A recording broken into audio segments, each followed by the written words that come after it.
নমস্কার বন্ধুরা, সাহেব অ্যানিশাস ব্লগে আপনাদের স্বাগত। চলুন আজকে আমরা শেয়ার করছি পাবদা মাছের একটি সুন্দর রেসিপি। তো দেখতে থাকুন কিভাবে আমরা পাবদা মাছটা রান্না করি। তো চলুন রান্নাটা শুরু করা যাক। তো এখানে আছে 5টা বড় বড় সাইজের পাবদা মাছ। তো মাছগুলোকে আমরা কেটে ধুয়ে পরিষ্কার করে নিয়েছি। এবার মাছগুলো লবণ হলুদ দিয়ে মাখিয়ে নেব। দিয়ে দিচ্ছি পরিমাণ মতো লবণ আর দিচ্ছি হলুদ গুঁড়ো।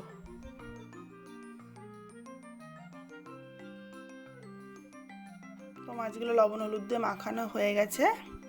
এদিকে কড়াইটা গরম হয়ে গেছে, দিয়ে দিচ্ছি পরিমাণ মতো সর্ষের তেল।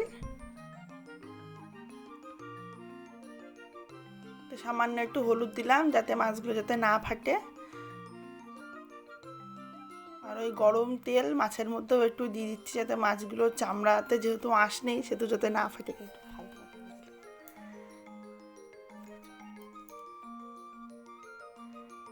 দেখুন, এবার একে একে সব মাছগুলো ভেজে নেব।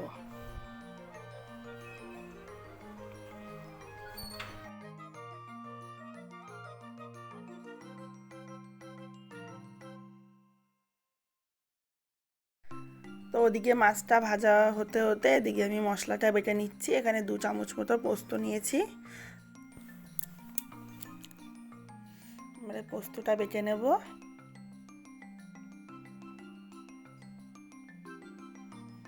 আর নিয়েছি 2 চামচ মতো কালো সর্ষে।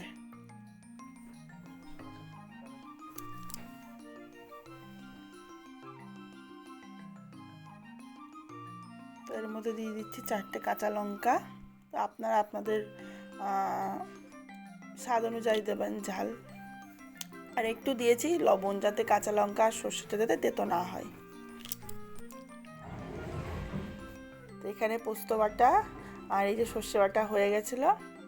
সর্ষে আর পোস্ত বাটা দুটোই হয়ে গেছে। এদিকে মাছ ভাজা হয়ে গেছে। তো একে একে মাছগুলো তুলে নেব।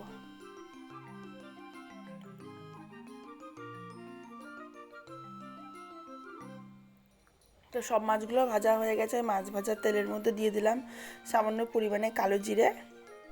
তো এই সর্ষে বাটা আর এর মধ্যে দিয়ে দিচ্ছি জল।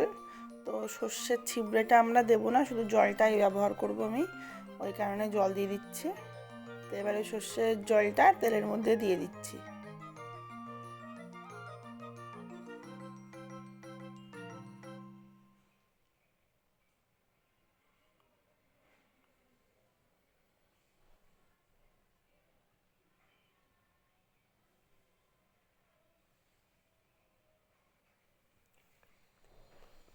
এই যে ছিবড়েগুলো সর্ষের, এইগুলো আমরা দিচ্ছি না তরকারির ঝোলে।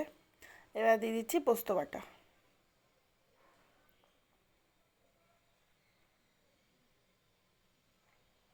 দিয়ে দিচ্ছি স্বাদ মতো লবণ, পরিমাণ মতো হলুদ দিয়ে ভালোভাবে নাড়াচাড়া করে ঝোলটা ফোটা অবধি ওয়েট করব। তো ঝোলটা ফুটে গেছে। এবার এর মধ্যে দিয়ে দেবো ভেজে রাখা পাবদা মাছগুলো।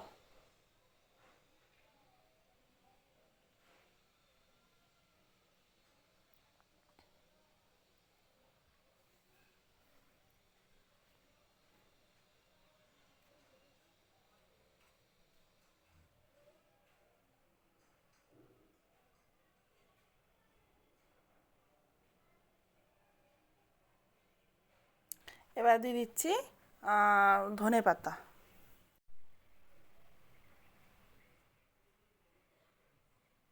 তো এখানে এবার দিয়ে দিচ্ছি 3টে কাঁচা লঙ্কা চিড়ে।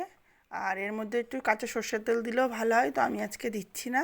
তো তোমাদের ভিডিওটা কেমন লাগলো অবশ্যই সেটা কমেন্টসে জানাবেন। ভালো লাগলে লাইক করবেন, অবশ্যই চ্যানেলটিকে সাবস্ক্রাইব করে অল বাটনটি প্রেস করে পাশে থাকবেন। তো আবার আসি পরবর্তী কোনো ভিডিও।